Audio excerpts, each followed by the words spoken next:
This world shall know pain.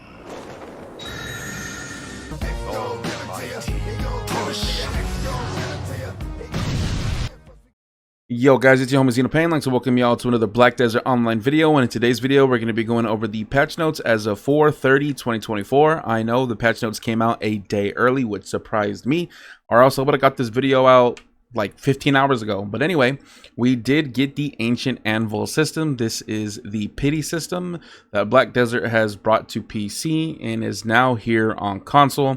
So this will work for every accessory and pretty damn near every armor and weapon in the game.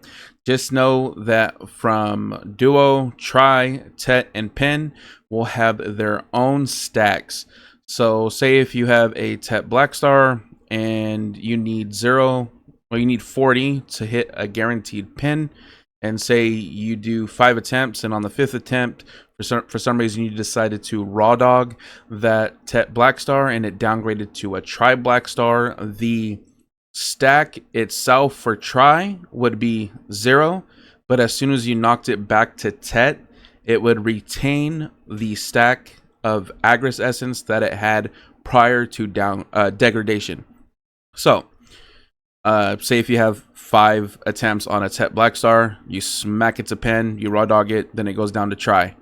It'll start at 0 because it's a new level of enhancement. You know, it dropped down, and then once you get it back to Tet, it will retain that same value, so it won't disappear. Just know that we now do have a enhanceable pity system in Black Desert now. Let me know down in that comment section below what you guys think of this. I have been advocating for this for a while now, so I'm kind of glad it's in the game. And this is the example that BDO gave us. So as you see here, this is the Agris Essence up here, 34 to 35. They're just giving you an example. If this were to drop down to Tri on the pen attempt, then it would reset to 0 for your Tri stack. But as soon as you got it back to Tet, it would still say 34 out of 35 or 35 out of 35. So that way you wouldn't need to cron it. You just enhance it and it would automatically go to pen.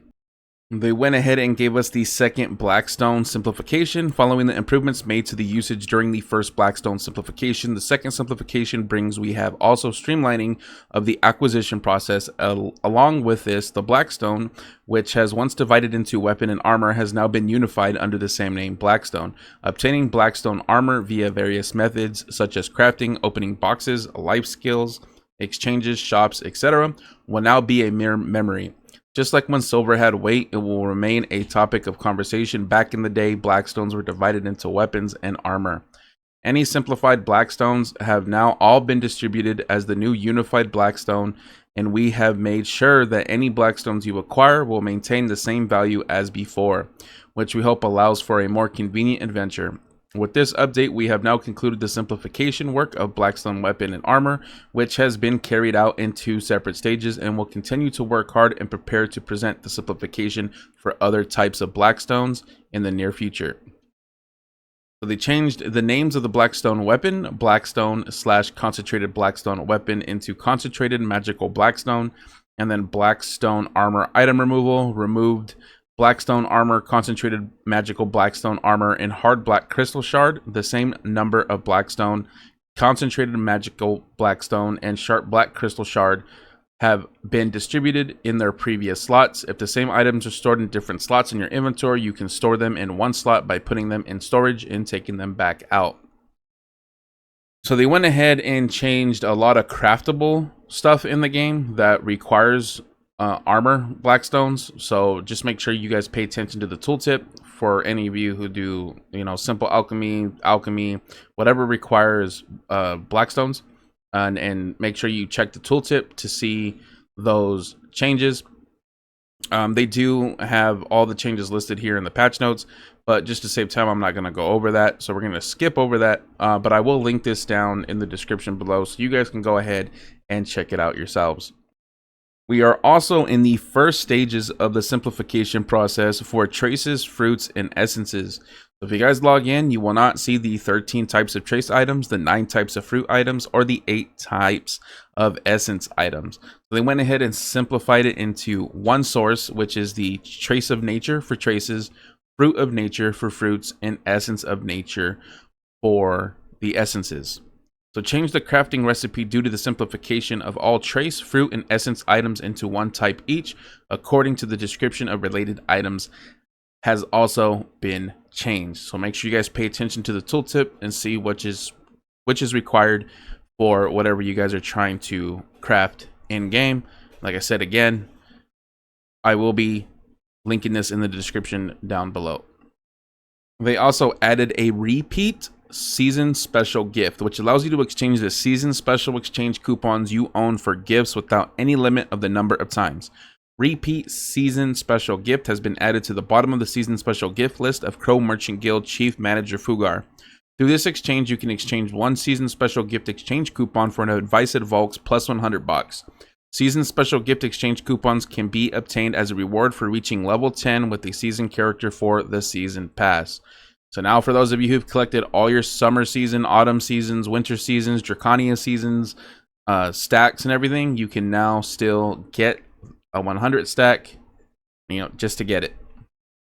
And then they added a phrase to the Old Moon Trade Pass item description to indicate that its benefits effect disappears when relisted for sale. So that's a little quality of life for people who are not familiar with how Old Moon Trade Pass works. If you guys are curious about how that works, maybe you have one, let me know in the description, or let me know in the comment section below. I'll try to answer to the best of my abilities, because I've have used one on a Tech God Iron. Added details about exchange via managed currency to the descriptions of Essence of Courage, Essence of Honor, and Essence of Gallantry.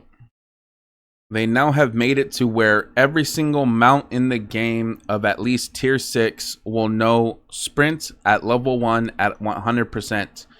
And if you were to use a reset mount growth item on said horse, it would still retain the value of 100% sprint at level 1. So that's pretty awesome. Good quality of life for those of you who like to, train horses. And then they also increased prices for horses sold through horse/breeding market, imperial delivery, and at the stable due to the change to sprint becoming an inherent skill for horses. They also added details on sprint being an inherent skill to all horse emblems in the item description. So that's pretty badass. The following has been changed through April 30th. Tuesday maintenance, all horses yet to learn sprint have now learned the inherent skill. And then all horses listed on the horse and breeding markets have been delisted. So make sure to relist your horses, because more than likely they got kicked off. All right, before I read this, red players, let me know down in the comment section below what y'all think of this. So penalties for forced PvP, such as enhancement level decrease and crystal destruction, were rather weak. Even then, some could circumvent these by using different gear settings to continuously harass other adventurers. Therefore, we decided to make the penalties a little stronger. Karma is currently quickly and easily recoverable. Characters now have stronger gear, so are able to defeat more monsters in a shorter time frame. But karma recovery rate wasn't changed to match this increase in power. So we are going to decrease the rate of recovery to make karma recovery consume more time. On top of this, there were adventurers who continued to impose forced PvP on others when they were already at the lowest possible karma. To prevent repeated forced PvP, we are also going to expand the bottom limit of karma. They changed the lowest limit of karma and naval fame from -1 million to -10 million. They also decreased the amount of karma obtained from defeating monsters to 1/5 of the previous rate. So if you were previously obtaining less than 4 karma, you can now only obtain 1 karma minimum.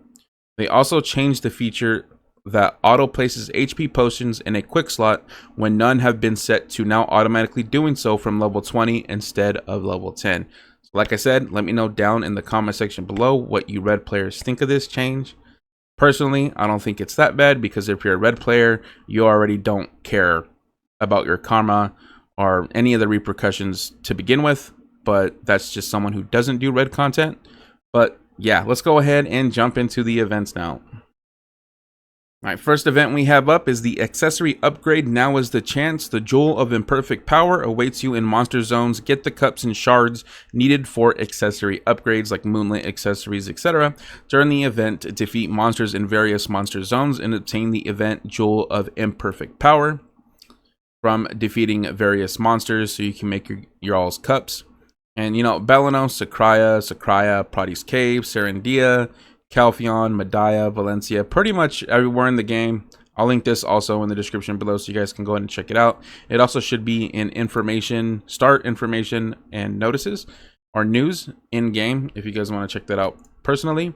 Then we have a pearl item price and extractable item quantity adjustment. So I am curious to know what your thoughts are in the comment section below, because they went ahead and increased the prices for premium outfits once again. So now, before you were able to obtain 290 Volkscries, they upped that to 331. And before, you were able to obtain 870 Kronstones from mounting down a premium outfit. They upped that to 993. And also, it was 1,350,000,000 silver at the highest possible price value for premium outfits. That has been increased to 2,240,000,000 silver, which is a 62% increase. So let me know your thoughts. Then we also have enter the Black Shrine and defeat the Sun Aura bosses. Just go ahead and talk to your Black Spirit, accept it, and get your rewards for that. And then we also have get 1,000 Kronstones. Special rewards await you this weekend in Black Desert. So to get the 1,000 Kronstones, you have to log in for just 60 minutes on Friday, Saturday, and Sunday this week and grab a total of 1,000 Kronstones. Those Kronstones will help y'all get, you know, those enhancements, hopefully. And then log in for all 3 days to get these challenge rewards. So if you log in for all 3 days, you'll get Ali's Magical Elixir times 2, Supreme Old Moon Scroll times 1, Corso Oro times 2, and Stone Tail Windsmill times 1. So other than that, guys, that concludes the patch notes and events for April 30th, 2024. Let me know your thoughts. Hope you guys liked the video. If you guys did, don't forget to like and subscribe and share it with your homies. It really helps me out. But other than that, I hope you guys have a good day or night wherever you guys are out in the world. Yo, homie, Xeno Pain out. Peace.